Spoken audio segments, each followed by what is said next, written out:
நீங்க உடம்ப கவனிச்சீங்க. உங்க தொகுதிகளுக்கு நான் வந்து பிரச்சாரம் பண்றேன். நான் இருக்கேன், கவலைப்படாதீங்க அப்படிங்கிறத அவருக்கு சொல்லிட்டுதான் வந்தேன். இப்ப இந்த காலத்துல என்ன அப்படின்னா, அப்பா மகன், அம்மா பிள்ளை, அதெல்லாம் சும்மா.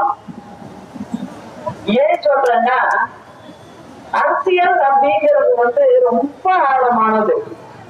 ஏன்னா இதுல நான் கிட்டத்தட்ட ஒரு 38 வருஷமா இதுல இருக்கேன். நான் அம்மா வந்தாங்க, அம்மா எவ்வளவு கஷ்டப்பட்டாங்க என்னங்கிறதெல்லாம் எனக்கு தெரியும். தலைவரோட மறைவுக்கு பிறகு அவ்வளவு கொஞ்சமே கஷ்டப்பட்டாங்க. கருணாநிதி பார்த்தாரு, என்ன அந்த 2 பொம்பளைகளையும் ஒண்ணுமே பண்ண முடியலையா, எதுக்கெடுத்தாலும் எப்படி அடிச்சாலும் நிமிந்து நிக்கிறாளுங்களா 2 பேரும் அப்படின்னு சொல்லி அப்ப போட்ட கேசுதான் அவரு 91 போட்டாரு. அது எதுக்கு சொல்றேன், அரசியல எவ்வளவோ பிரச்சனைகள் வரும், எல்லாம் வரும். ஆனா மக்களை நினைச்சிட்டோம்னா அந்த பிரச்சனையெல்லாம் சும்மாங்கிற மாதிரி ஆயிடும். ஏன்னா மக்களை காப்பாற்றுற பொறுப்பை நம்ம எடுத்துட்டு வச்சிருக்கோம் ஒரு சபதம் மாதிரி அப்படின்னு சொன்னா அதுக்கு முன்னாடி எதுவுமே நிக்காது. சொந்தம் பந்தம் அதெல்லாம் எதுவுமே நிக்காது.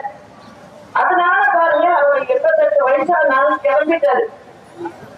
பையன் வந்து அப்பாவுக்கு எப்படி நடந்துக்கணும், அவருக்கு பிறகு அந்த பையன் தான் அந்த கட்சியை நடத்த போறாரு. ஆனா இந்த அளவுக்கு மனசையெல்லாம் புண்படுத்தினா இவங்க எல்லாம் வந்து எப்படிப்பா மக்களுக்கு செய்வாங்க, எப்படி செய்வாங்க, செய்ய முடியும்? அதனால மக்களுக்கு செய்யறது அப்படின்னா அது ஒரு தனி மனசு வேணும். எல்லாருக்கும் வராது. அதான் நான் இப்ப பேசிட்டு வந்தேன் அவர்கிட்ட. அதனால நீங்க எல்லாரும் அவங்களுக்கு சகோதரி அப்படின்னு நினைச்சு நீங்க எல்லாரும் நிச்சயமா நல்லதை செய்யணும். நமக்கு நிறைய வந்து நம்ம கூட இருந்து அண்ணன் தம்பிகளா இருந்து கூட்டணி செஞ்சிருக்கோம். எல்லா வகுப்பினரும் எல்லா கூட்டணியில சேர்ந்திருக்காங்க. அதே போல பாத்தீங்கன்னா நம்ம நடிகர் முத்துராமன் அவருடைய பையன் நவரச நாயகன் கார்த்திக் தம்பியோட நமக்கு ஆதரவா எங்க வீட்டுல வந்து பார்த்து உங்களுக்கு ஆதரவு கொடுக்கணுமா, உங்களுக்கு இந்த அளவுக்கு கஷ்டப்பட்டுட்டாங்களே அப்படின்னு வந்து சொன்னாரு. அதுக்கும் நன்றி சொன்னேன். அவங்களுடைய ஆட்களும் உங்களோட சேர்ந்து எல்லாரும் பணி செய்வாங்க அப்படிங்கிறத சொல்லியிருக்கிற. நிச்சயமா நம்ம 2 விஷயம், எதிரியை வெல்லணும், துரோகத்தை வெல்லணும், தமிழ்நாட்டு மக்களை காப்பாற்றணும்.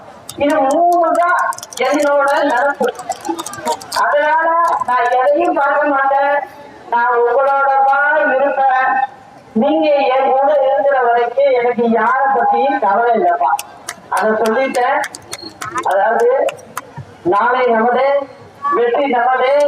அண்ணா நாம வாழ்க, புரட்சி தலைவர் நாம வாழ்க, புரட்சி தலைவி அம்மா நாம வாழ்க. நன்றி, வணக்கம்.